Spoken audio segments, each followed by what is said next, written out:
sema la tuqasu bituliha, haupimwi kwa urefu wake, walakin tuqasu bi'umqi juduriha, unapimwa mti kama huu kwa kukita ile mizizi yake katika ardhi. Inaweza kuwa mrefu lakini mizizi haijashika vizuri, upepo kidogo ukauangusha, lakini kila inapokuwa zile roots, mizizi imeshika vizuri katika ardhi, basi unakuwa imara mti kama huu. Na vile vile undugu huu kwa ajili ya Allah subhanahu wa ta'ala na kwa imara kama mti kama huu. Kisha akamalizia kusema tusqa bimai tazawwud, kwa sababu mti kawaida unyunyiziwa maji,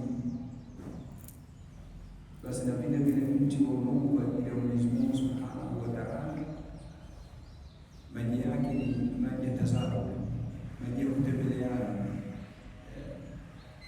Na alhamdulillah tuko katika mlango huo wa tazawwud, tunakuja kutembelea na nyinyi mnakuja kutembelea. Yote ni kwa ajili ya kukuza undugu kwa ajili ya nani?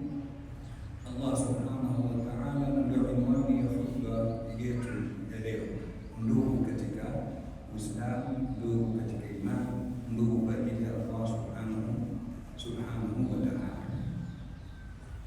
Al-Habibu al-A'zam sallallahu alayhi wa sallam alipohamia Madina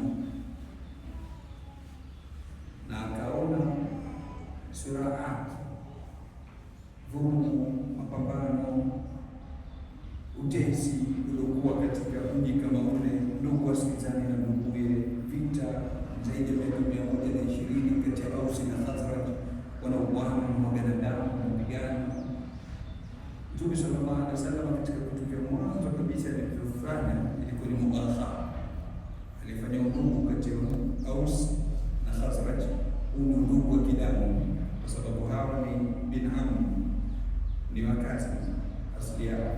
Kwa hivyo akafanya udugu kati ya Aus na Khazraj, wakawa ni Ansar baada ya kupigana miaka 120.